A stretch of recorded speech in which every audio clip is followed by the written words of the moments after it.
question. Suppose, Lord Russell, this film were to be looked at by our descendants, like a Dead Sea Scroll in 1,000 years' time. What would you think it's worth telling that generation about the life you've lived and the lessons you've learned from it? I should like to say two things. One intellectual and one moral. The intellectual thing I should want to say to them is this. When you are studying any matter or considering any philosophy, ask yourself only what are the facts and what is the truth that the facts bear out. Never let yourself be diverted either by what you wish to believe or by what you think would have beneficent social effects if it were believed. But look only and solely at what are the facts. Hello, good morning, good evening, good day, good afternoon, and aloha. Welcome back to another live stream edition of the Unidentified Celebrity Review, your home for credible news, reviews, and commentary on everything UAP, UFO. My name's Luis Jimenez. Thank you so much for being here. Welcome to everybody. I see Joe's in the house. It's the only comment we got so far. Welcome. I'm sure people will trickle in, but please share the show, like, share, subscribe, you know, all that good jazz. If you want to support us financially, we do have a Patreon link in the description below. It goes a long way, but you don't have to. You want to know why? Because there's no paywall here. Everything here is free. So if you're donating to the shows because you really love the show. I got some more folks here. Duncan Faree, who's a new member. Thank you so much for joining up, Duncan. Truly appreciate it. Matthew Riot, what's shaking? Joe 5D in the house. Justin S, what is going on? All right, here we go. I hope you guys have seen this movie because there is heavy spoilers coming.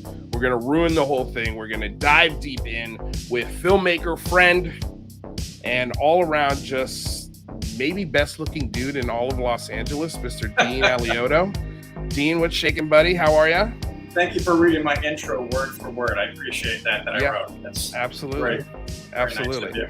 Nice. So what's happening, man? How you been? Good. We kind of did this behind the scenes, but you know, might as well catch some people up on what's going on in Dean Alioto's life before we get into Prey.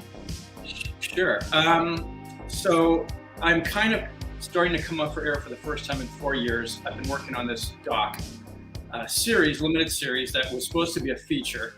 It was supposed to be done in a year, and it was going to be 15 interviews. It ended up being 56 and became a 3-parter, and which is what happens when you do a science doc on the UFO topic. It tends to grab you and say, no, we're going to go this way. Buckle up. Yeah. So that's kind of where I'm at. We have a sales agent, really great sales company that is going to be going out with this at the end of the month or early next month. And so I'm just kind of catching my breath finally. Yeah, I mean, we can talk about the details of that stuff later, but excited about that. And very excited about getting back into the usual narrative film space that I work in, which was great because I gave you shit because you did Nope. And yeah. Well, yeah, you know what? I was actually going to start the review that way. It was like, so we reviewed Nope, and the first person I should have called should have been Dean Alioto. I didn't even think of you. I was like, let me get Ryan Sprague, let me get Tupacabra, let me get Rather and the normal crew. They're all great. Yeah, and then you text me and you're like, how could you not invite me to that discussion? And I was like, you're right. Like, you're absolutely right. I should have thought of you. I'm the guy. The Rolodex is so long, man. I didn't mean it. I swear to God now, forever, from here on to eternity, every movie review. No, I'm that guy that looks for those little opportunities to make a mountain out of a molehill. And I thought this is a prime, ridiculous opportunity to that. And you responded in like, so it worked. Yeah, excellent. Well, dude, let's get into it. So I guess I'll start with obviously the name of the film, Prey. It's a prequel I think of it as a prequel anyway to the original 86 that Predator came out. It's directed by PRAY film. What's that? PREY. Oh, EY. Yeah. I saw the wrong movie. You saw the totally wrong. Okay, excellent. Well, this is going to be a great review then. It's about commitment. Buckle up, folks. Yes, it is the 5th installment of the Predator franchise. Yeah, and was it John McTiernan who directed the first one? It was. Dude, I love John McTiernan. He's one of my favorite directors, and he, I think, had maybe the 3 best movies considerably in the top 10 back to back. He did Predator, Die Hard, and then Hunt for Red October. Yeah. Like, all of those movies are, I mean, Die Hard is arguably the best action movie ever made. The reason why all those films work is for one reason, not because they're in the action genre, because of the characters. The characters are stellar. They're amazing. Hans Gruber is. Bad guys are even better. Yeah. Hans Gruber. I mean, holy shit. Yeah. The Predator. Yeah. And a silent nuclear Russian submarine. Those are all 3 killer antagonists. Yeah. You want to know my favorite thing? Because every director has like a move or something they're kind of known for. I know Spielberg, he's really known for his like epic shots with a shit ton of extras in it. And he's also got like that hero shot that he does in every film. But McTiernan does this thing that I absolutely love. And that is he'll start the film where somebody will be talking in a different language. So the first film I think of is Hunt for Red October, when Sean Connery's speaking in Russian for the first 15-20 minutes of the film, and then they get into this really heavy Russian dialogue, and the camera pans in on his mouth, and then as soon as the camera stops the pan, that's when the dialogue switches to English, and then it pans back. And now all of a sudden you don't need the subtitles anymore. They're speaking Russian. You get it. Okay, cool. It's the coolest way to, I think, do foreign type films like, Hunt for Red October, or he did it in The 13th Warrior. He did it in Die Hard. It's a cool move.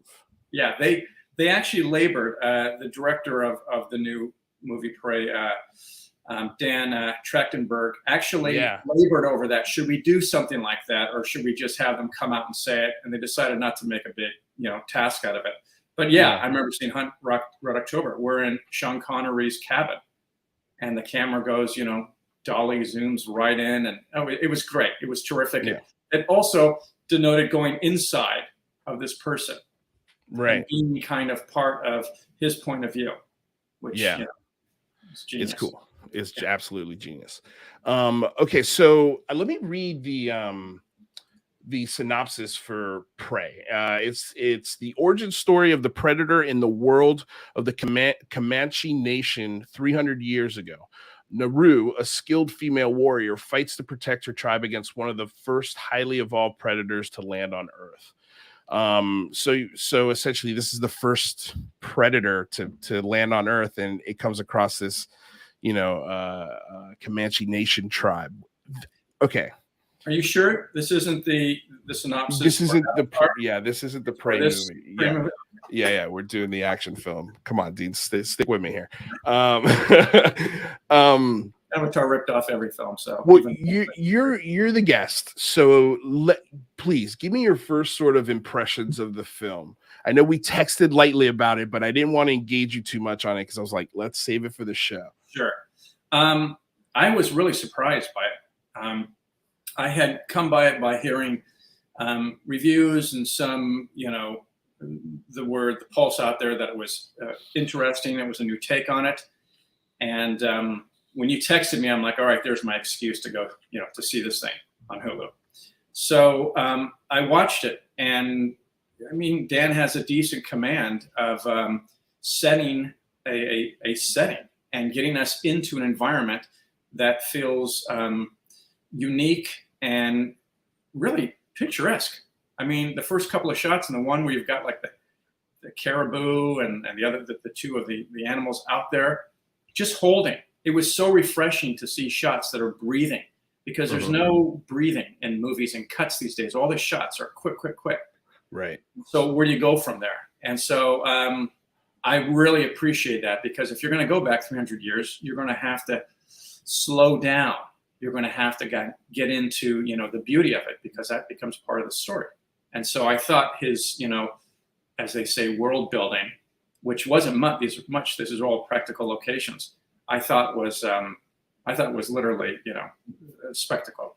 I was very, very happy to see that. And then that grabbed me in, because now I felt like, oh, I'm now taken out of my environment and I'm in here.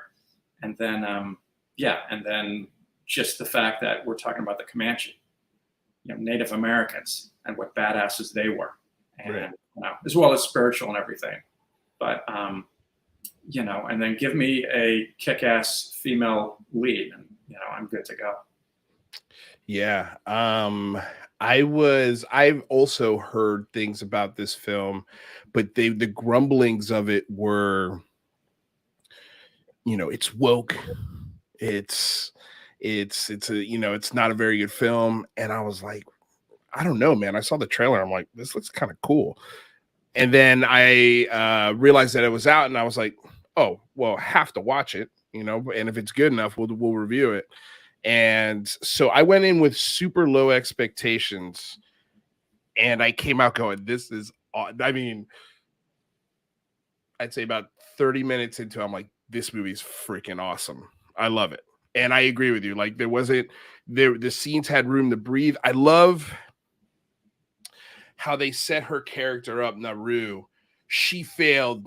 It had a very nice formula to it. She failed 3 times at trying to become this hunter of the tribe. And, but you could tell, obviously, she was insanely skilled, and she definitely had part in helping her brother take down that lion, that mountain lion. And, it was just cool to see, like, you could feel like it felt like you really knew the character, and they gave it time to really set her up to fight this first predator to land on Earth. And what also is cool? Spoiler alert, obviously, I'll quickly go to the very end. She beats him, but I love that how the first predator to land on Earth fails at this, like, in their culture, for this alien creature, war, being a tribal warrior is everything, to a point where they send you to different planets to prove your cunning and your skills. And they just drop you off there, and they're like, okay, we'll see you in 2 months or whatever it is. So that's, and, also I was worried because, and look, speaking as an actor, speaking as someone who's a minority, I hate when films force things on you. Like, there are films, I feel like, yes, the female is the lead, but this script and this movie doesn't serve this character, and it feels like they're just forcing this because they want to check a box on, almost like a job review or something like that. It's like, okay, we got the Asian guy, we got the Spanish guy, we got the black girl, we got the 2 or 3 white people, and then we got whoever else, the gay guy or the gay girl, whatever. And they really force these storylines into it, and I'm like, it falls flat every time. And it's not that I don't want a strong female lead and kick-ass character that can do things that men can't. One of my favorite films of all time is Kill Bill. Like, that is probably the most lethal character ever put on film, and it's a woman. So this idea that, oh, you're just, you don't like this woke thing. No, it's not about that. It's like, look, if you're gonna have a film set in this time, have actual Native American actors play those parts, and have the setting serve their ancestors, their character, And you can have something as silly and as sci-fi as the Predator in a very real, visceral, culturally accurate tribe. Yeah. And that's what I think this movie did beautifully, is nothing felt forced, even though things were ridiculous, like the idea of tying a rope to an axe and using that as like, like a slingshot weapon. Don't try it at home, kids. That's do not try that at home. Anybody, please, God. I'm sure there's going to be someone who figures out how to do it, or at least attempts it. I just know it for sure. Yeah. But it was cool. It was really cool. And I was like, well, I'm going to accept this, because I'm like, hey, this world is painted so beautifully. Everything's so authentic. So why not? Let's go with it. I think it's a cool little thing that is unique, that only she does, that she figured out her character because of her experience and her intellect. She was able to come up with a form of fighting that was almost Japanese in nature, like, so it was just cool. It was really, really cool. The one thing, my biggest pet peeve of the film, and if I see it again, I'm going to find the inventor of it and do it to them, is the running up, jumping, climbing on the head scissor lock.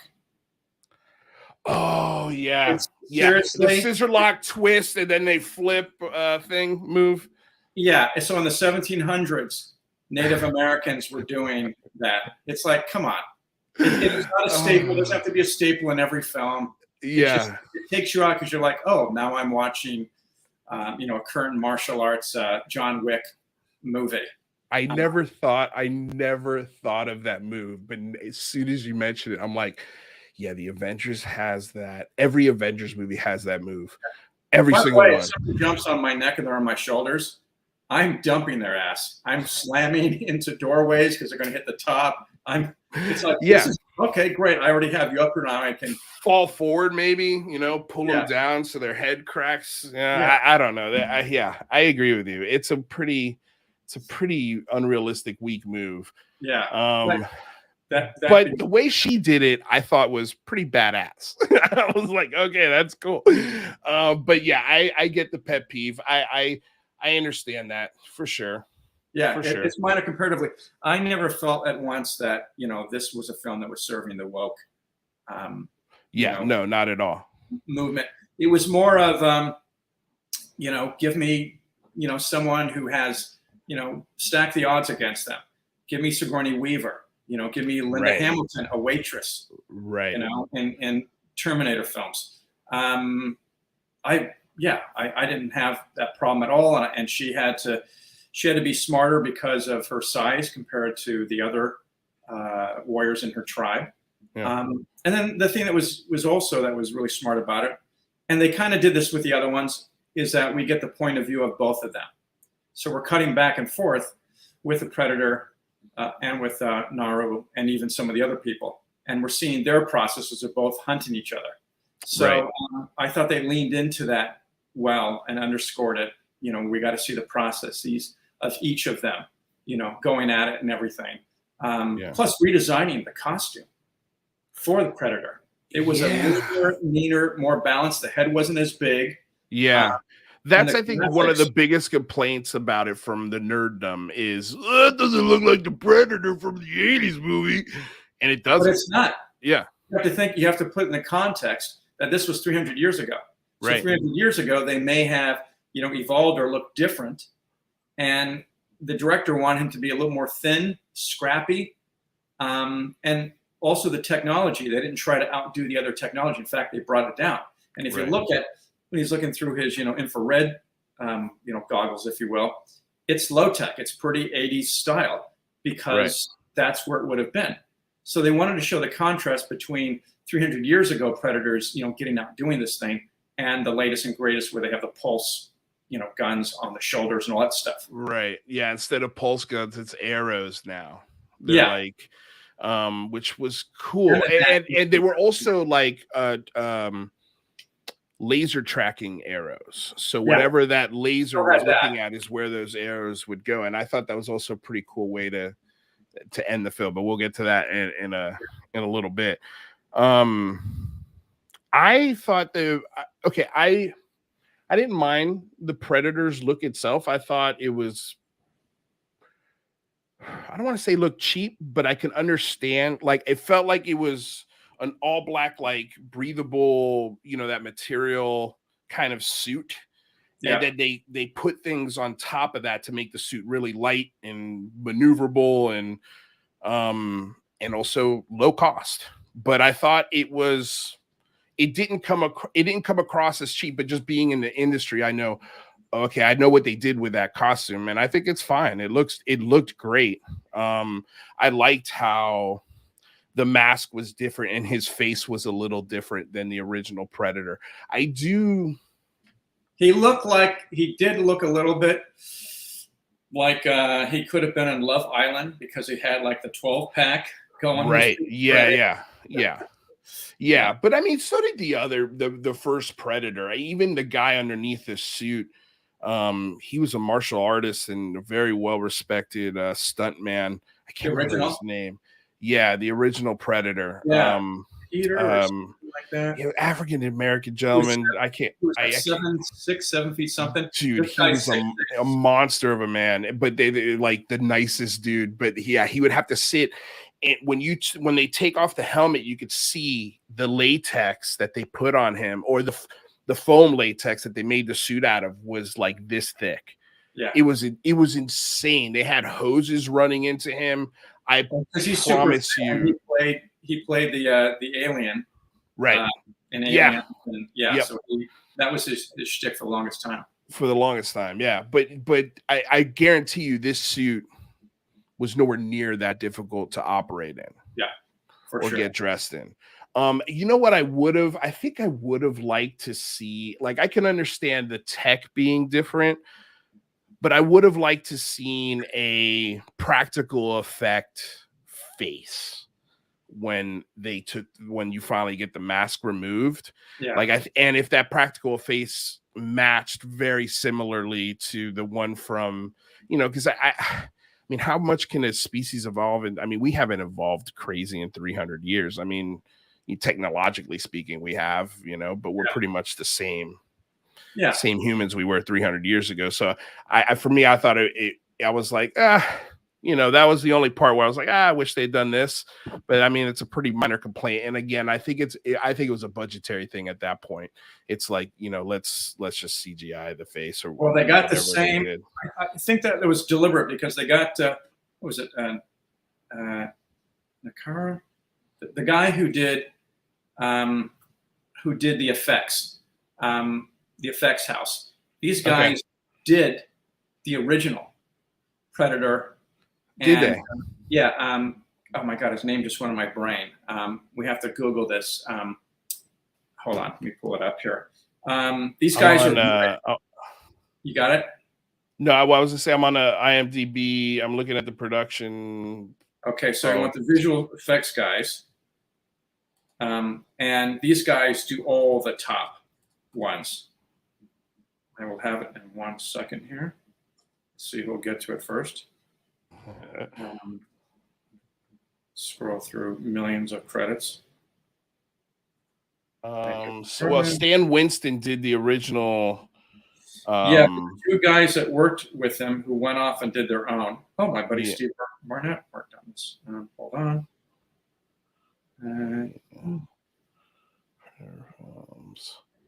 Interesting. I think these are the guys that did The Walking Dead. And in case, while you're looking for that, in case you guys don't know who Stanley Winston is, he was like the best makeup artist to ever walk the planet. But he did Terminator, Jurassic Park, Aliens, The Thing, the Predator films, obviously, Inspector Gadget, Iron Man, and Edward Scissorhands, to name a few. And directed. Predator is 30 VFX soup. Joel Hynek recalls. Shit. Hold on. Where's the creature? Where's the creature effects? Visual effects. The nominees were Joel Hynek and Robert M. Greenberg and Stan Winston. Yeah. Okay. All right, hold on one second. This Yeah. seems pointless, but God damn it, we're gonna get that. We're too far in. Now we have to find Now out. we have to, dude. Yeah. I'm Okay. like reading this article So about. while I'm scrolling, I will throw out some trivia. This has the highest Rotten Tomatoes score than any other film. It's Hulu's #1 most watched movie. That's awesome. That's pretty dope. So this got a higher rating than the original Predator. Yeah. Yep. That's On Rotten okay. Tomatoes. Let's talk about that for a second. Is that justified? Yeah, Tom Woodruff. Okay, co-special effects supervisor Tom Woodruff, who also played a lot of the aliens, like in Fincher's Alien. Yeah. He played the alien in that. And he's an effects guy. He just wore the costume.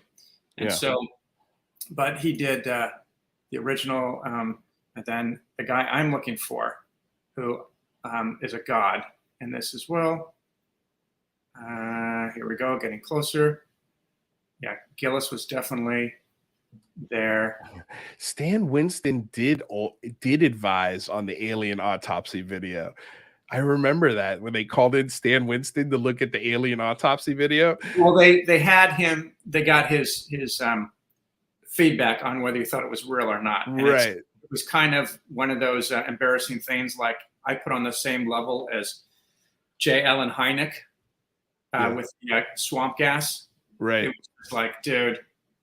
I mean, I knew about Ancient Aliens. I almost said I knew about Alien Autopsy because the guy who got the footage and turned it into the show, Bob Kiviat, called me because he had interviewed me for my film, my found footage film, McPherson tape, way back when. And so he reached out to me and said, "Hey, I got this footage." And he's telling me about it. And I said, just over the phone, I'm telling you it's bullshit. And he goes, "Yeah, you're probably right. I'm sure it is. But I'm going to make a shitload, quote unquote."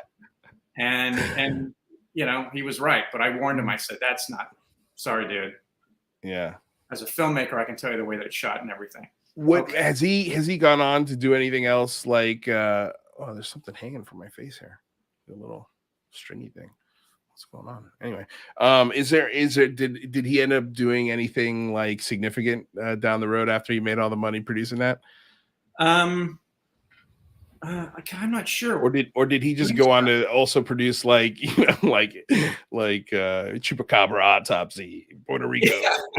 Well, he reached out to me to do a sequel to Alien Autopsy, and it was going to be going back to it was going to be doing reenactments of the Roswell incident and doing all that, and then that it just sounded kind of more of the same. I wasn't interested in it. It never got off the ground, never happened. But nice guy. It was just kind of like, this is, and I've gotten into it online, so I won't get into it again. But there's several reasons why it's not real, including the guys who created it, who say we created it. That it's not real. Yeah. Yeah, and all those effects you can do and everything else. I think we talked about this when you were on the show the last time. About all the reasons. So check out our first interview with Dean if you guys want to go listen to his about his first film McPherson tape, and then also I'm pretty sure we did talk about that because your points are ringing a bell. But anyway, going filmmaker. I just want to say this as a filmmaker. Someone makes something, they're into it, they want to believe it. It's part of not necessarily their belief system. But it's something that they take pleasure, enjoyment out of believing. So I'm, always cautious to say, look, these are my opinions. But like in the instance of my two films, the original one and the alien abduction in Lake County, I have no problem outing myself, debunking myself, because the intention wasn't to, create a belief system around footage of something that I did, which was just my kind of, it was done because I wanted to see what experiencers had reported. And the only way I can do that as a filmmaker is to make it and do it in the first person, like found footage. And that's, Well, I know Jane, who's the co-host of our show. Yeah. When we did our interview, she wasn't able to make it, or I don't know if she was a co-host at that point. But I remember her being like, "Don't believe him. Don't believe him." Like I did, or not so much that she didn't believe you, but like she had so many questions about very specific details of it. Yeah. And I'm like, but Jane, he just told you. Like it's. Well, you have to really go. I mean, you made it up, and I get that. But empirical evidence is photographs of the 3 kids with their masks, helmets off, in the location, holding them in their hands. Right. It kind of ruins it right there. And I've got behind the scenes footage and stuff, and so it's kind of, Yeah. But anyway, but going back to the special effects thing. Yeah. What was Tom Woodruff. Okay. Who's amazing. He's terrific. He came from the Alien franchise as well. Stan Winston's guys created it. Stan himself really didn't do that much work, but he oversaw all those guys and he curated it to a level that hadn't been done before. Super smart, and his son's a great actor and really funny guy. Who's his son? Winston. Yeah. I don't want to go on another Google tangent. Yeah. But there was a question posed. This is better than the original Predator, you think? Ratings. No, but I'm asking you. No. Okay. No, absolutely not. Sorry. Yeah. You don't get Shane Black with this one, who wrote Lethal Weapon, Last Boy Scout. What was it called? The Good Guys or something. His most recent thing was The Good Guys with Russell Crowe. I think that was Good Guys, and Ryan Gosling, who did a little bit of work on it, but was also in it. He's one of the guys who gets killed at the beginning. But Arnold, chomping a cigar, in camo paint, in the forest jungle. These guys that are best of our best battling. Yeah, it doesn't get but I mean, are we applying our machismo sort of nostalgia for big bulky 80s action stars? We absolutely are not. I'm nodding. If anyone's just listening, I'm nodding. Probably that's a factor in it. But because I'm wondering, like, I mean, obviously there's going to be a new generation of kids who see this film and they're like, this is the best thing ever. And then that leads them to the original Predator. And I'm sure this will, like, for example, my little brother grew up in prequel Star Wars. He loves them now.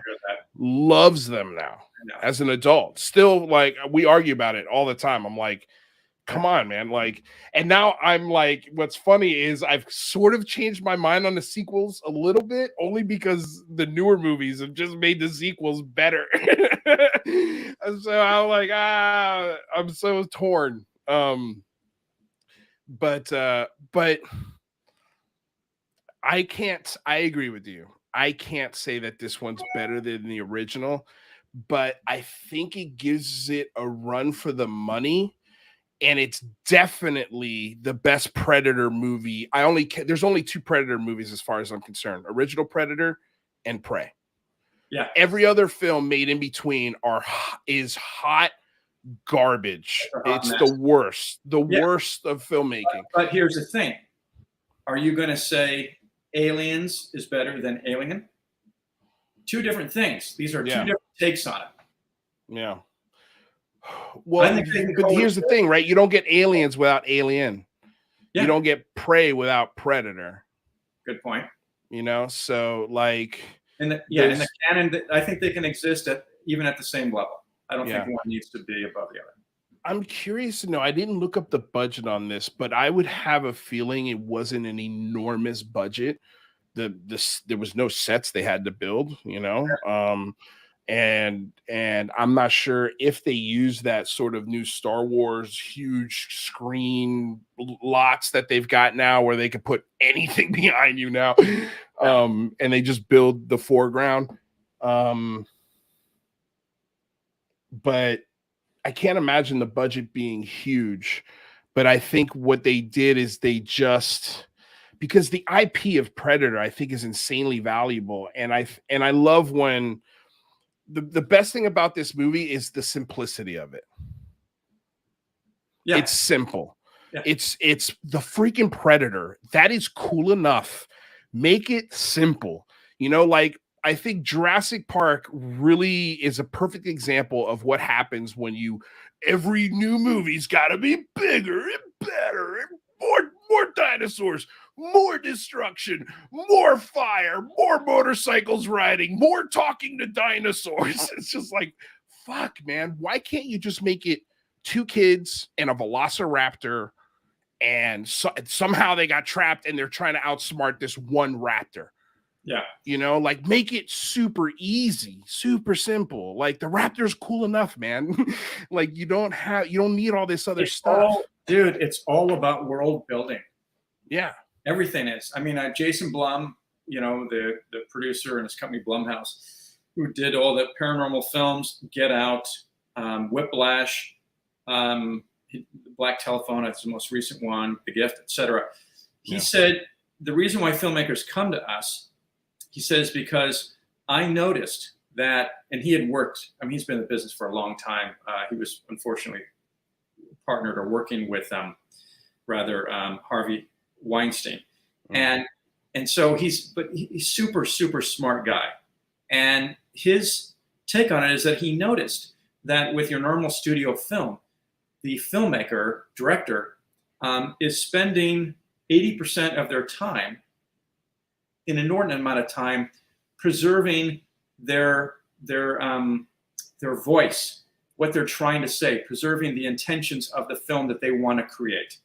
80% trying to fend off people who go, oh, I have an idea, because you have a committee of people all trying to validate their existence. So they'll come up with ideas, not better ideas, maybe different at best, but mostly just to say, I am the guy, I did this, I did blah, blah, blah. I remember there was a woman that I met who, she was a development person, and she used to brag that she's the one that mentioned that Clint Eastwood and Morgan Freeman should talk about masturbation when they're at the campfire. That was her big claim to fame, okay? Right. So Jason said, I want to, switch that around. So the ratio was like 10 to 20% of the time that they have to kind of explain, articulate what it is that they want. And the rest of it, they don't have to preserve what they're doing. They just do it and give them the space to do that, which is why people love making, movies for Blumhouse. So all the other films that we're seeing out there, especially with Jurassic Park, it's just, how do we top? It's not about topping, man. It has nothing to do with that. Characters, man. The best films, Star Wars, fun characters. The sets were great and everything. But Han Solo, I mean, come on. And then speaking of a badass female lead, Princess Leia, when you guys rescued me, did you have a plan to get out? I mean, she was a badass, feisty and everything. And so it's an insecurity of the studios that we have to come up with bigger, badder dinosaurs. And you're right. Go back to Jurassic Park. Sense of wonder. There's no wonder anymore in movies. Right. Zero. Yeah. Well, yeah. I mean, they try to force the wonder. It's always like, we just watched the newest Jurassic Park the other night, and I was like, oh my God, this is embarrassing. It's so bad. It's so bad. I can't, I don't even know where to start with that movie, but yeah, it's one of the worst things I've seen in a long time. And it's an insane thing to think. Like, I know Steven Spielberg, I think he produces them. I know he is not showing up on set or in an editing room, or I'd be shocked if he was advising that film. I don't know. I think it's just a production company thing where it's just a contract. You're allowed to put his name on your movie, and and it gives you credibility. It gives you street cred when you go to sell the film. Yeah, but here's the thing. Not that he's ignoring those things. For me, I mean, he's a living master as a filmmaker. He literally is a genius in filmmaking. I mean, no one has more range than he does. And so, Schindler's List, Jaws, Jurassic Park, E.T. I mean, it's insane. I think what it is that these films are delivering at the box office, they're getting rewarded. So if I'm Spielberg, I'm going, okay, well, this formula's working. He said what he wanted to with the concept, that idea that Michael Crichton came up with all those years ago. So I feel like he did what he needed to do, and he wanted to do the first and second one because he wanted to have the dinosaurs back on, dry land, if you will, in America. And that was great. I feel like those two films, out of all of them, kind of, work the best. But dude, they're crushing it. They're still doing great. And, there was talk that, this might be one of the last ones. But with the numbers, no, they're going to be back at it. I'd like to see an opportunity where they deconstruct it and go back and do something like that. Yeah, I think there's a lot of opportunities because you've got an endless list of dinosaurs. So they're almost kind of like planets in Star Wars. Yeah. Like each dinosaur poses a different problem for a news story. You don't need all of those dinosaurs in one movie. That's like, it's just insane. You never really get to getting bigger. Just cut to Jurassic Park versus Godzilla and just have them create Godzilla. I'd go watch that. Yeah. I would definitely watch that. Mostly Space with a $10 donation. Thank you so much. He says, cool alien autopsy story. The set was inside one of the creators' apartments. One night after leaving, the set of the apartment got robbed with the alien laid out on the table. Imagine being that thief. That's awesome. Have you heard that story? I am not. Right on. Mostly Space. That is cool. Yeah. Thank you so much. That is a cool thing. And by the way, guys, I'm reading your comments. I got them saved. We'll go over them. I know that a couple of folks were, I might as well just put it out here. Let's see here. What did they say? Someone said, Michael Huntington said, the guns and skulls at the end of Predator 2 ties the film and AVP together. That's fine, but dude, Predator 2 was so bad. It was so bad. But the movie that people are like, it's actually pretty good. And I'll go back and watch it just because so many people said it was Predators, and it was directed by Robert Rodriguez. Right. And I'm trying to remember if I remember that film. If I don't remember it, I feel like if I've watched it. Was it Adrian Brody who was in that? No, I don't think so. Was it? Guys, was it the one with Adrian Brody? Tell me who's in Predators. You know what? I got Google here. Two governors were in Predator. Jesse Ventura, right? Yeah, Jesse Ventura and Arnold. Called our state. Yeah, that's 2010. Robert Rodriguez. It is. Wait, yeah, it does star Adrian Brody. Yes. Thank you. Yeah, I do remember. I got to go back and watch it, and it's got Lawrence Fishburne. Okay, I got 2 bits of trivia because Michael has now got us going with the governor's thing. So there's 2 Easter eggs in this film. One is where one of the characters says, I ain't got time to bleed. There's no time. Get out. There's no time.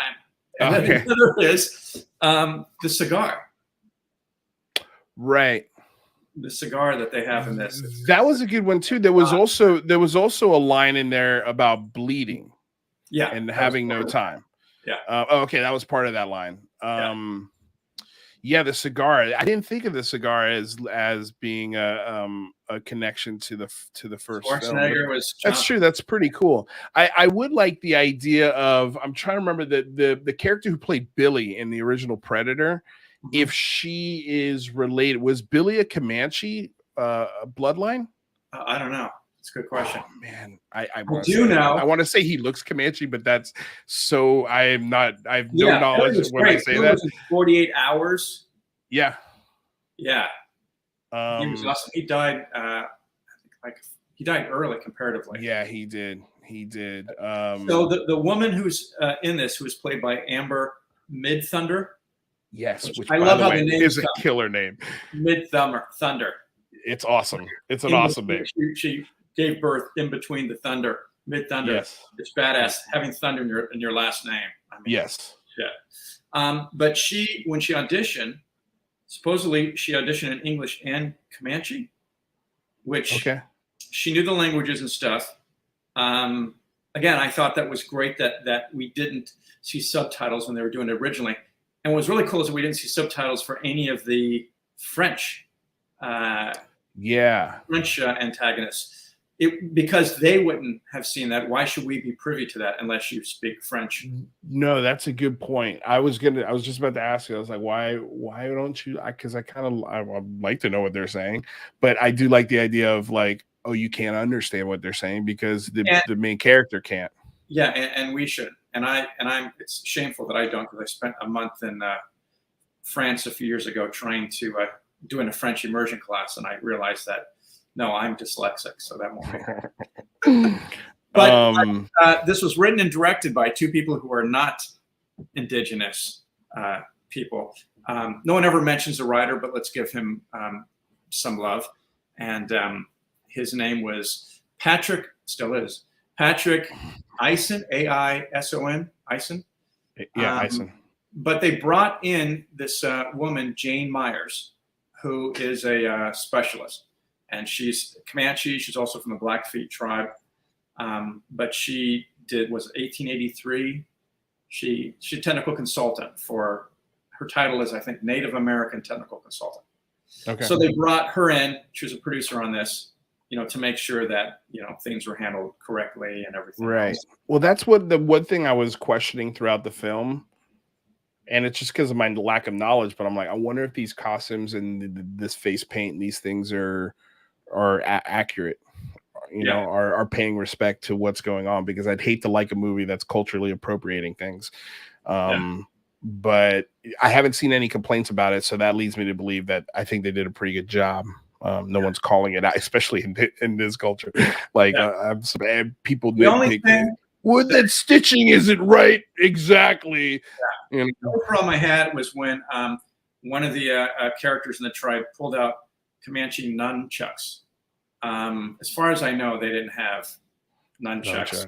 Yeah, that's a joke. That's interesting. I don't remember that scene with the nunchucks. I guess I missed that weapon. I'm gonna go back and rewatch it. That's how good it is. Like, I want to go back and watch it again and see what I missed, because I know there's like these little Easter eggs probably throughout the whole film. Man, that it was cool. Renee Cruz had a really cool comment too. She said Hispanic Latina movie actress Elpidia Carrillo played the Guatemalan guerrilla soldier Ana Gonçalves in the first movie. Thank you for that little nugget. And that's true. Like, man, it would have been badass if she was actually like, she was great. She was in, this same actress, I believe. Correct me, Renee, if I'm wrong here. She was in El Salvador, Oliver Stone's film. I think you're right. I think you're right. Yeah, she's a great actress. It would have been like, but yeah, I mean, it was the 80s. Like, it would have been like, I think if you remake that movie today, or if that movie was made today, I think that character would have been a little more probably involved with the story. I mean, she ended up surviving and actually getting onto the chopper with Arnold, which was, I guess that says a lot. She's a survivor, but it also kind of plays to the idea that the predator doesn't care about things that are not threatening. He wants to find the most elite, most powerful thing, and that's what it wants to fight. That was a logic bump. I know that they told us that was what the characters told the audience, that's what was going on. But do you think that's what happened with this character though in the first film? Do you think they were kind of like hinting at that, or was there something else to her making it at the end of the film? Just going off of this one. Yeah. I mean, back in those days, it was always the guy who's going to rescue the girl. That's how it's going to go. Right. I kept thinking they're not going to kill the dog in this one. You don't do that. Big lesson. Again, more spoiler alerts. But it was, she was out there training to be a warrior, a hunter. Right. How is she not a threat? She's going to protect her people. How is she not a threat? That doesn't make any sense to me. Yeah. And then they were. Well, maybe he just underestimated her, because there was never a moment where he just the only time he had one-on-one sort of interaction with her was at the end when they actually got to fight each other, which was freaking awesome. Yeah. But other than that, it wasn't just her, it was her and like a bear, or her and another warrior that was shooting at predator. Yeah. You know, so she was always running, it seemed like, or trying to get away from it as opposed to turning around and trying to fight it. And then at the end, that's when she clicks in and she realizes, okay, I know how to kill this thing. Yeah. Or at least fight it. Yeah. And she did a good job, Amber. You know, there's a version of this that's done more like that. I'm curious what that would have looked like. The Revenant. Yeah. Where it's played really grounded. Mm-hmm. Like you're emotionally strung out. You know, it's not game face the whole time, or it's not, you know, reacting. It is, you know, more of this, you know, kind of gritty, highly emotional. You know, you take every little thing and it becomes that moment. So, you know, when you see The Predator, that's got to be a moment of, you know, what the fuck is this thing? I have no frame of reference. And like John Mack would say, you would probably have oncological shock. Yeah. Where you would see this thing, you know, like the natives did when, you know, all the ships from Europe, you know, came here, where it was just too much to handle and everything. I always want those moments. And those are the Spielberg moments that you get where the camera comes up close and you're seeing that reaction. Yeah, but, you know, for the purposes of this, everyone was firing all pistons. If the dog dies, we riot. Yeah, exactly. It's true, man. I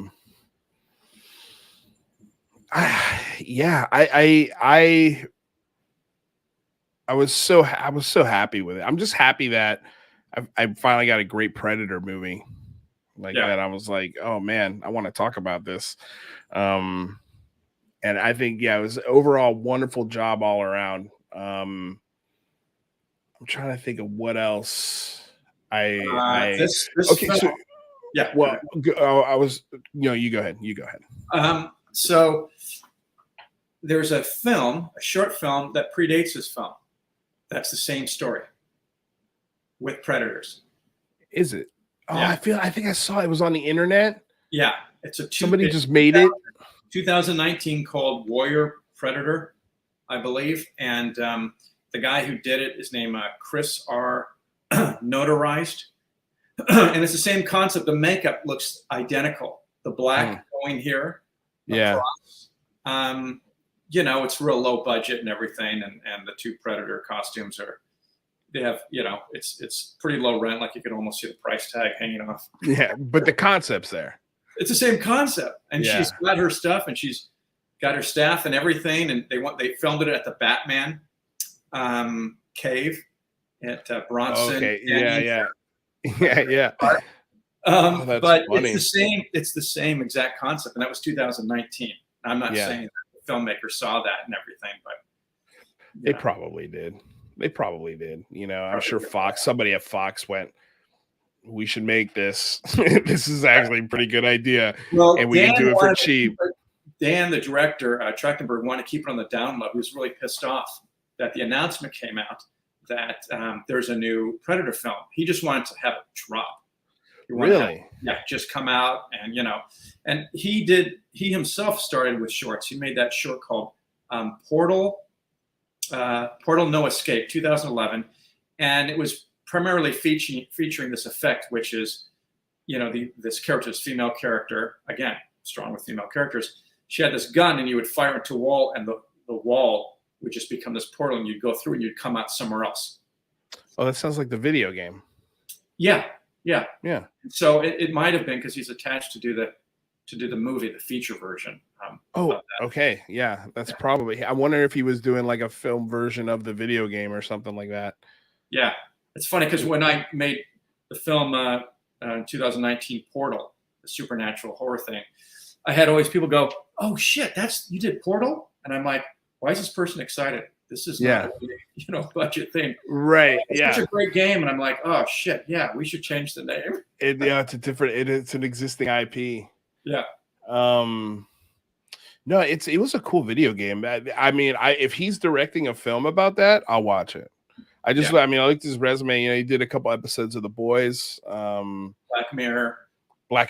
Yeah. So, I mean, I feel like this is his coming out party, this film. Congratulations. Well, you're now a Hollywood director. Like he's going to get some big work from this. And so is Amber. Both of them are. I mean, 10 Cloverfield Lane. Right. That's right. Yeah. He did direct 10 Cloverfield Lane, but I feel like that was a great film. That was a good movie. I want to say great film, but it was a good movie. This is better. This is better.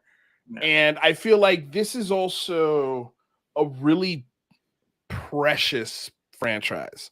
And he paid heavy respect to the history of it.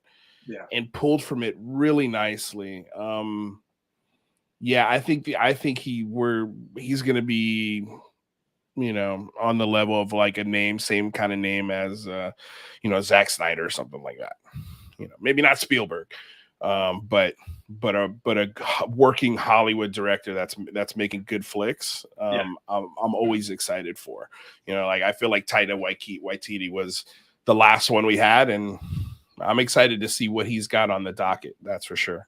Yeah, he's got a great foothold into whatever he wants to do, and hopefully he continues that. Again, focusing on character, keeping character front center. Yeah, I think he'll. Yeah, you know, I think he'll do right. Also, I'll say that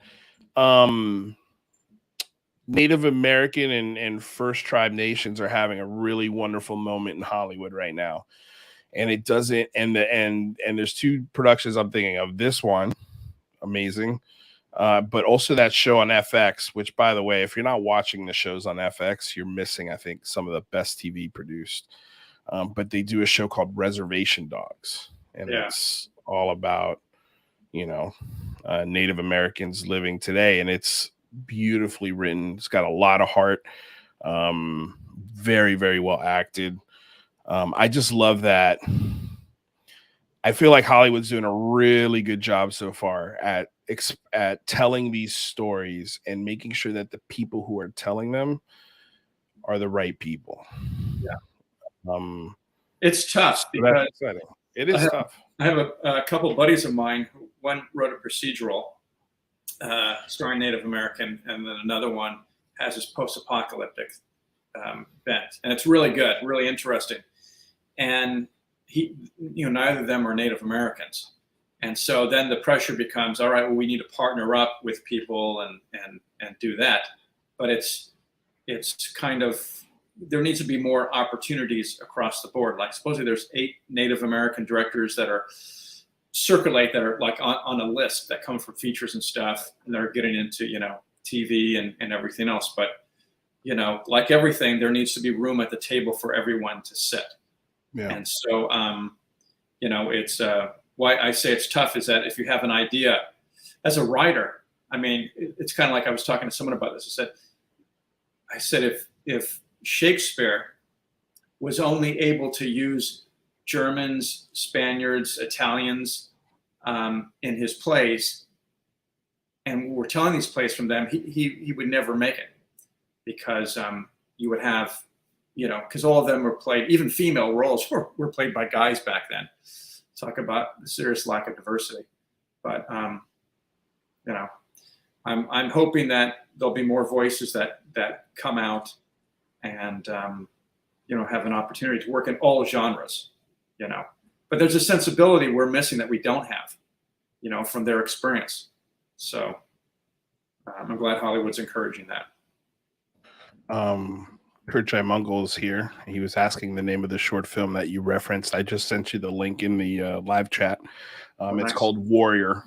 It's got 169,000 views. Yeah, for sure. Somebody at Fox saw this. There's no doubt in my mind. There's no doubt in my mind. Dude, there's no doubt. It's pretty damn close. I mean, yeah. I'm watching it on silent right now. I'm like, yeah, this is pretty much the same idea. But you know, you still got to execute it. Yeah. You know, you still got to execute it. And I wonder, you know, it was a white director. I'm wondering if they're going to catch any flack for that. But I think because he did such a good job, I mean, I think they're going to, you know, they're going to escape. But it might have been nice to have seen a Native American director tackle this, because I know, at least on Reservation Dogs, a lot of their set or crew, excuse me, is Native American. The directors, the DPs, Right. you know, they try and include as many native hands as possible on the set. So, you know, but also I don't want Native Americans to be relegated to be Native American films. Yeah. Yeah. Why can't they do, you know, Star Marvel Wars or Star Wars or whatever?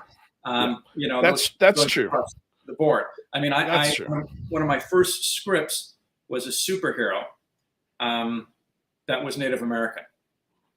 And so if I were to dust that off and everything, I would, you know, probably heavily rely on bringing someone and say, okay, help me make this, you know, more authentic. Whereas when I wrote it in my early 20s, I didn't know, you know, shit from Shinola. Yeah. Not that I do now, but. Well, I know Eddie Murphy, every single film that he did, he was adamant about having a black crew.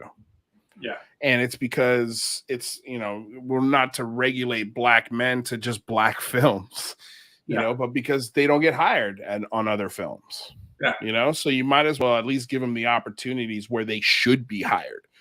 You know, they should be first on the, like, I think with Predator, it's not, you know, it's not it is a film that has a Comanche story in it, but it's not a movie and film about just strictly Comanches and their lifestyle and their world and their culture.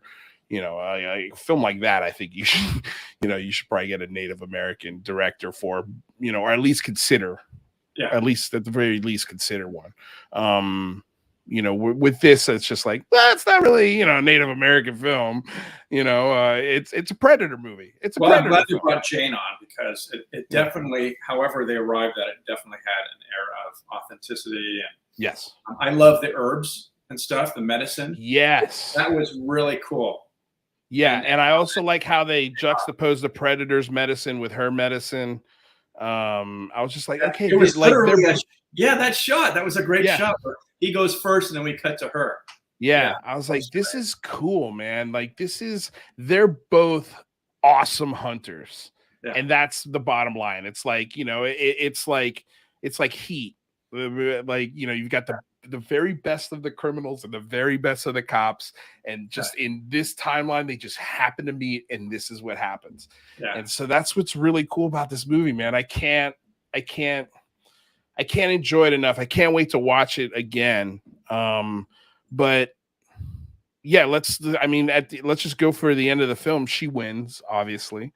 You know, and it was a good fight. I mean, yes, she did do the scissor thing, you know, which maybe we'll take a couple points off for, but that's not her fault. She's just an actress who's going with the stunt director who probably has directed a ton of scenes like this, and he's like, all right, let's get her in a harness, do the scissor thing, man. I mean, like, right?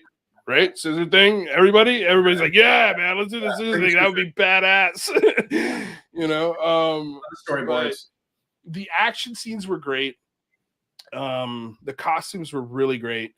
I love how they did pay tribute to the original film. Like when she got in the mud, she got stuck in the mud. I was like, oh, I was a little disappointed, but a little like, okay, this is how she figures out how she's going to disappear from Predator. And she never ended up using that trick or even discovering it. Back when the Predator goes there. Yes. I was like, someone's paying attention to some nice, strong call and response. Yes. Good scene. Callbacks. Yeah. Very, like very everything was used. Yeah. Basically. And then it was subverted because he's an alien. Yeah. And it's cool to have a foreshadowing, but it not be an object, it be the environment. Yeah. You know, so that's just a beautiful little callback, like you said. Let's score this flick, shall we? 1 out of 10. All right, you go first. You want me to go first? Okay. I'm a pretty damn tough movie critic, man. And I got to tell you, I'm looking for reasons to roll my eyes. Mm-hmm. And I didn't roll my eyes once in this movie. I really enjoyed the hell out of it. I would have, if I had paid to see this in the theaters, I would have been very happy with my purchase. I would have walked out of that movie theater very happy and anticipating for it to come out on a streaming platform of some kind. Yeah. I think they should have done a theatrical release with this film. It would have been, I think word of mouth it'd be the number one movie in the box office right now, without a doubt. I mean, you said yourself that it's the highest rated film on Hulu. Yeah. So, and I think it's the highest seen, or the highest viewed, excuse me, not rated, but the highest viewed film on Hulu. Well, I think that is because word of mouth. Like there's not a lot of advertising for this film. I understand the director wanted none, but he didn't get a lot.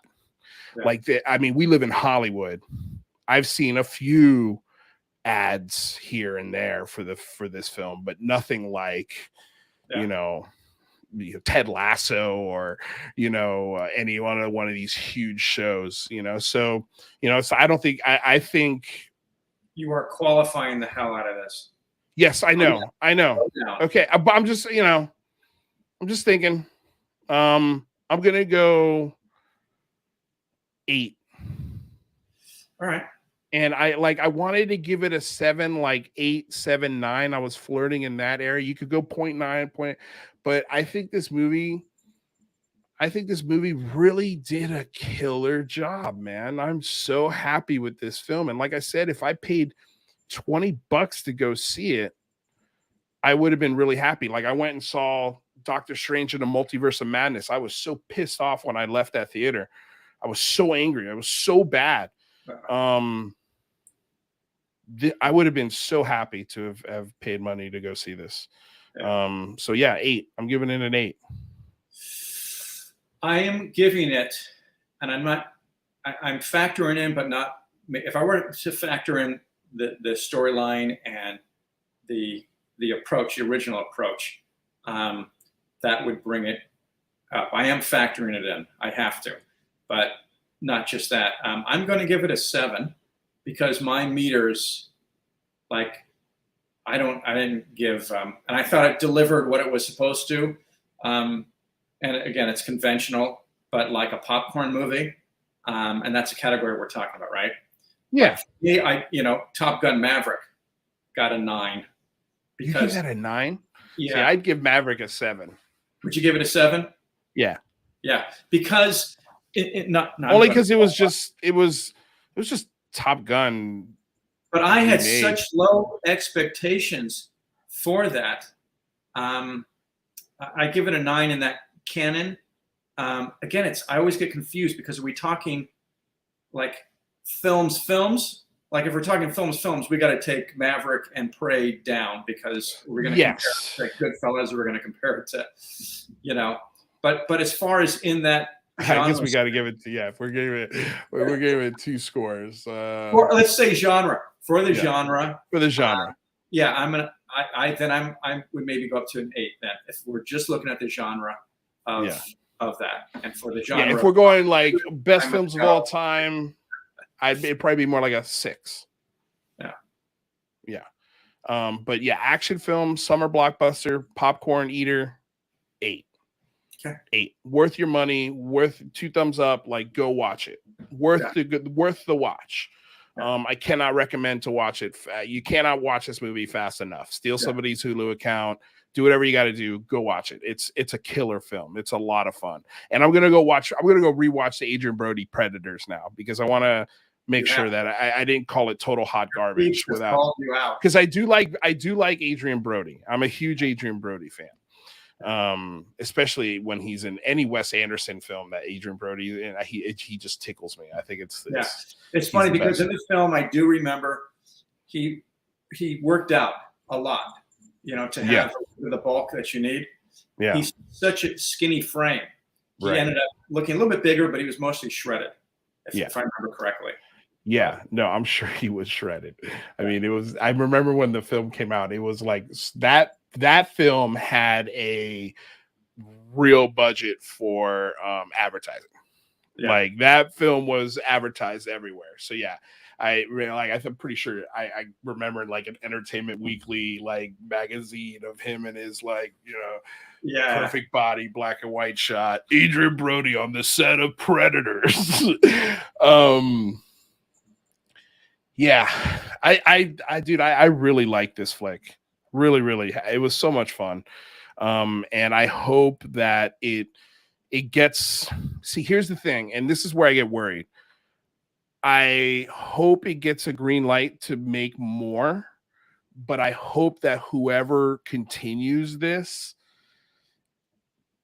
pay it respect. Pay the history of this world the respect that it deserves, and people will go watch it. Don't try to outdo one another, because you can't go back in time again. You can't go back. Yep. I don't know. I'd probably do something during the 1920s. You know, you're still going back in time. Yeah, but I would go through like I'd like to see World War II. Yes. And you've got the Germans and the Americans, and this thing comes and it's even more powerful than both of them, and they've got German forces. Ooh, that's controversial. Yeah. I also like the idea of the Germans. Like gotta get killed. I love the idea of like the Inglourious Bastards meets Predator. Yeah. Where it like again keep it simple, like it's just a really tight-knit group, like the original film, tight-knit group of badasses dropped in the jungle, but instead of the jungle it's World War II. And they've also got to fight Nazis, you know, like and like I love the idea of this thing disappearing and just slaying through a whole, you know, trench of Nazis or something, and these guys are like, you know, watching it. And they're getting ready to invade the spot, and they just see chunks of stuff flying out of the trench. This is a real life story that happened during World War II. There were two, and I believe it was during the Battle of Bastogne, Battle of Bulge. I think maybe it was prior to that. Anyway, it was. It was Christmas time, and I believe this is the details of it.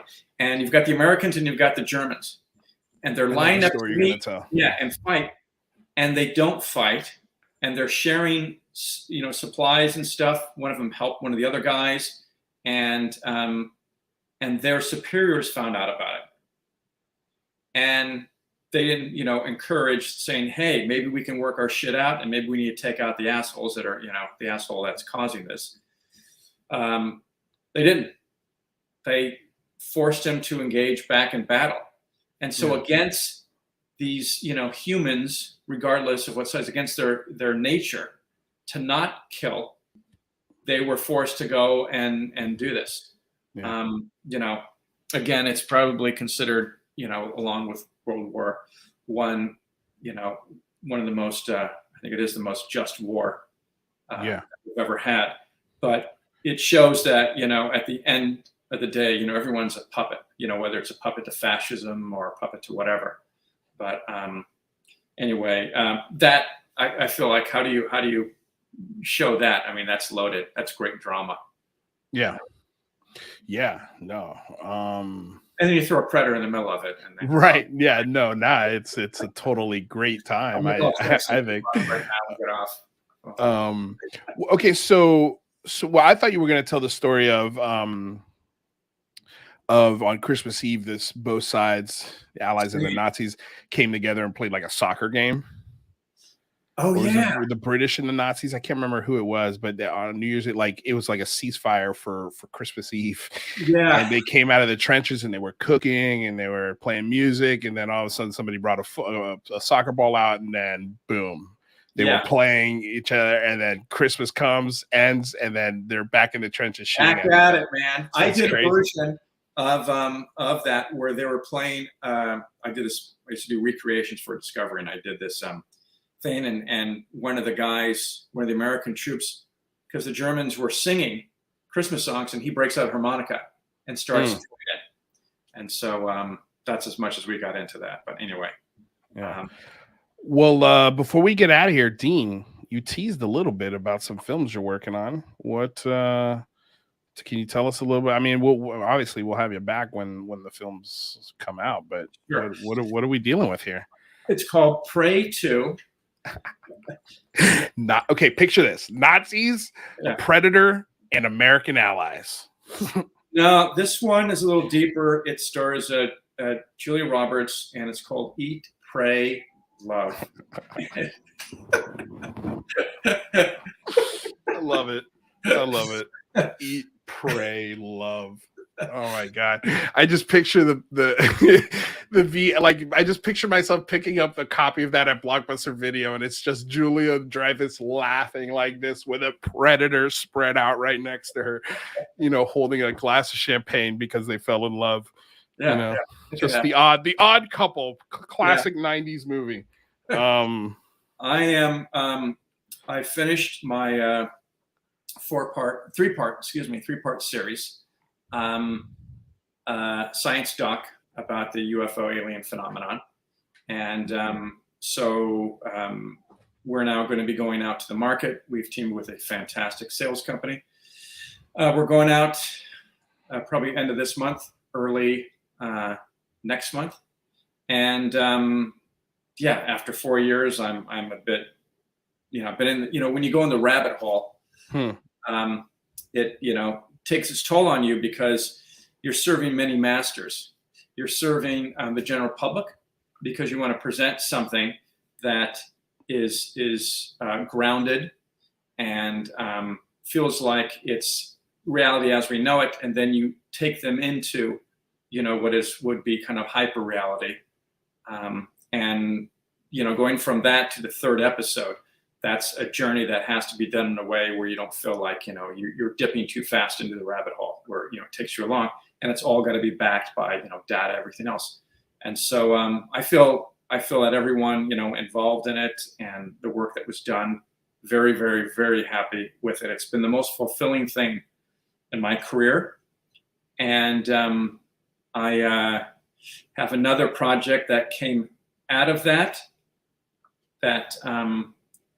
these things, when you do these documentaries, anyone will tell you. I'm working with Randy Nickerson on helping him get his film out, though he's doing pretty damn good on his own right now. His film, The Aerial Phenomenon. Yeah, we had him on. We talked to him. It was, I love that film. Yeah, I think that's the longest time someone's been at a documentary, 15 years. But I know, and it's worth it. It's worth it. No, so, I can see why it took him 15 years, and I love that he's nowhere to be seen in the whole doc. Yeah, which is work in itself and everything. Mm-hmm. And so, he'll tell you it's, and he's going to be telling it at the International UFO Congress. I may be there with him. It really grabs you, and it kind of makes you its servant. I had all these ideas of what I was going to do, and Leslie Kane was kind of a godmother for us. And, like she said, are you going to, she listed certain things that she wanted to see in this. And initially I thought, well, no, I'm probably going to do this because it'll be easier to sell and everything. And then got into it and was like, oh God, that's bullshit conventionalism. No way. And so, a lot of people helped push and get to a level that we wanted to see because, we watch all these documentaries and there's a plethora of them. And so, you take from the best, and there have been some that have been done really, well. James Fox stuff. I do dig Jeremy's, take, his style. There's a whole bunch of people that are doing, interesting work in this. But, this was meant to be the seminal where I could say, okay, this is what my combined years as a little boy fanboy of the UFO space. This is what I have to say about this. And here's what I've learned. And here are the questions that have kept me up at night for decades. And so I feel really good. I feel like, okay, that's it. It's somewhere between the Dummies Guide to UFOs and the New England Journal of Medicine has been my pitch on this. Very accessible, but also there are some major mic drops that have not been seen. So anyway, the project grew from a feature to 3 episodes, then became 4 episodes. And then one of them was focused so much on alien abductions and experiencers that I ended up pulling it out because I already had that in there, done in a way that was for pacing, that covered all those things, but also the way that it was being revealed. And so I felt like this thing was strong enough, some of the dynamics that we had, that it needed its own space. So that is its own feature film. Cool. And that's called The Experiencers. And that'll be done by the end of the year. And that's, we've got some things that haven't been known before, even from Travis Walton and some others. So I feel like I'm kind of getting to, as an artist, you'll work in something and you're trying to say something about that. And then when you exhaust it, it's kind of like, okay, here it is. And now it's up to everyone else to hopefully, feel that it was as powerful watching it as it was, making it. So, so those are coming out, but I am looking forward to getting back into narrative filmmaking, and whether it's genre and sci-fi or, drama. I have a musical biopic of the Beatles that I've been working on for many years. So I'm kind of, I'm always looking for the best story. The best story is, I have to serve that regardless of what genre. So Experiencers by the end of the year, and then we've got a 4-part series. Do we know when? 3-part, excuse me. Sorry, 3-part series. We don't know yet. We're going out to the market. And so, like all projects do. And so we'll see who, picks it up and what their program is, or what their schedule is and everything. But when I know, I will hit you up. And excellent. I'm excited. I can't wait to see it. We've got a bunch of hilarious movie titles from the audience, which is wonderful. Let's see here. So Predator versus Woke Hollywood. Predator versus a hard to open plastic blister pack. My money's on the blister pack. Blister pack for sure. Let's see here. Cosmic Kev says he really liked play. Predator versus Cthulhu. Which I think Cthulhu wins that, man. He's pretty big. If it was like a Predators versus Cthulhu, maybe. Let's see here. Eat, Pray, Survive. It's where Julia Roberts goes to find herself in India and instead finds Predator. Hell yes. Pray for Prey. Nice. Good titles, you guys. I love it. Well, Dean, this was fun, man. Thank you so much for joining me on this little film review here. I thought this was I thought we did a pretty good job of reviewing this film. Yeah, I think we not to toot our own horn, but beat. Yeah, we got down into some areas of Easter eggs and stuff like that, some good trivia. Yeah. So at the end of the day, that is it is a film that is exciting to talk about and worthy of hour and a half, however long this is. Hour and 22. I agree. What are we? Hour 23. There we go. Well, Dean, man, I can't wait till your films come out. I can't wait to talk to you again. We got to go grab some breakfast at La Mille again soon. Yeah, absolutely. God, that breakfast sandwich is insanely good. My girlfriend just sent me an article about that place. It's actually owned by Filipinos, and she's Filipino, and they were talking about the pastry chef there. Right on. With pastries there, just insane. I'm so happy you took me there, or that we met there. Yeah, I don't know. It's like our favorite spot now. Yeah. Hey, by the way, quick referral, a movie for you or series for you. Yeah. You haven't seen it already, not in the sci-fi genre, but just amazing. Neil Gaiman's The Sandman. Oh yeah. I've been seeing people have been recommending me that, and I've also been seeing it in my feed. So somebody's been really bothering me to watch this Halo series. I haven't watched it yet. I tried to. This is great because it has the tropes of the world building, but the characters in the story are first, and it's first rate, and it's just the main actor is so compelling.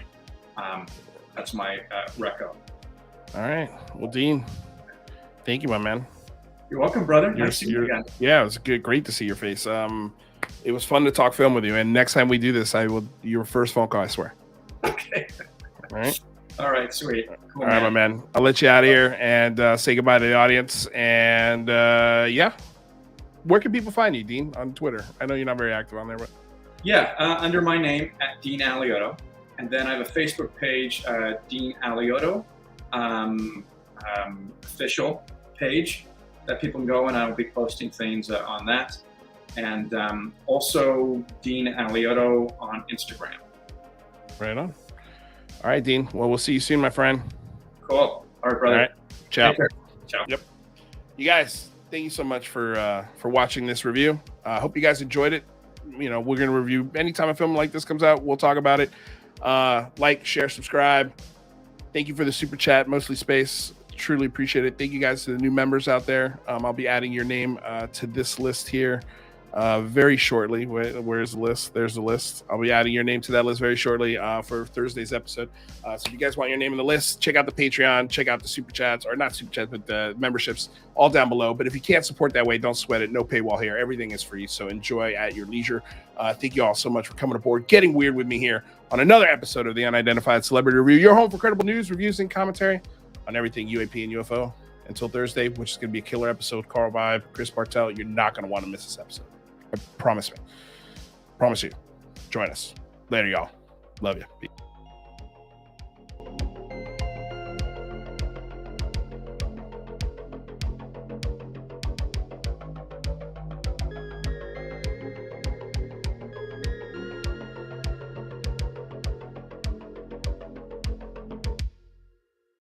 I'm going to tell y'all right now, all of these wonderful people would not be here without Patreon supporters like you. If you enjoy credible news, reviews, and commentary on UFOs and UAPs 5 days a week, you want to support this show. What's your name? Marty. Marty, look how easy this is, Marty. Pick up your phone. Boom! You're a Patreon member. I mean, look, it's so easy. You just click the link, which is right here. Just for $1 a month, you can support this show. Just fill out the information and pledge what's comfortable for you. It could be $1, $5, $10, or who knows. Just support.